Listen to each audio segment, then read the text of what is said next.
अगर इस तरह से कोई भाग अगर आता है तो आप कैसे हल करेंगे? x के ऊपर सबसे बड़ी घात 2 है, फिर 1 है, फिर 0 है। अब जिससे भाग दे रहे हैं इसका 1 है, इसका 0 है। अब उसके बाद जो सबसे बड़ी घात है वही पहले लिखना है यहाँ 2x², फिर अपान करके ये जो पहला पद है ये पहले पद से भाग देना है।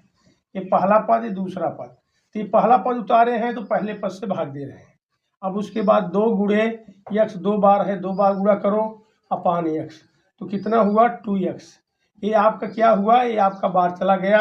अब 2x में हम x - 1 से गुणा करेंगे, x - 1 से, तो 2 1 के 2, x में x का गुणा करेंगे x², यहाँ फिर प्लस माइनस का माइनस, 2 1 के 2x, ये आया। ये यहाँ लिखना पड़ेगा 2x² - 2x। अब उसके बाद यहाँ प्लस है तो माइनस, माइनस है तो प्लस, चिन्ह बदल दिया जाता है। केवल नीचे वाले का चिन्ह बदलते हैं, ऊपर से नहीं मतलब है। अब उसके बाद एक प्लस माइनस हो गया, सेम मिल रहा है तो कैंसिल हो गया। अब ये भी माइनस प्लस है, समान चिन्ह है, घटेगा। और ये बड़ा वाला अंक का चिन्ह जो है माइनस है तो माइनस चिन्ह उतार लिया, 9 में से 2 निकाला 7x। अब ये +7 बगल में उतार लिया इसे।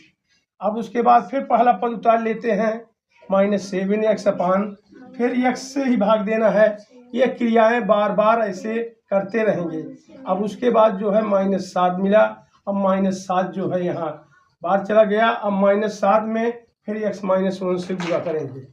अब उसके बाद हो गया माइनस प्लस होता है, यहाँ माइनस प्लस गुणा माइनस, यहाँ 1 होता है 7 1 के 7x, फिर माइनस माइनस प्लस, फिर 7 1 के 7, ये उतर गया यहाँ -7x + 7।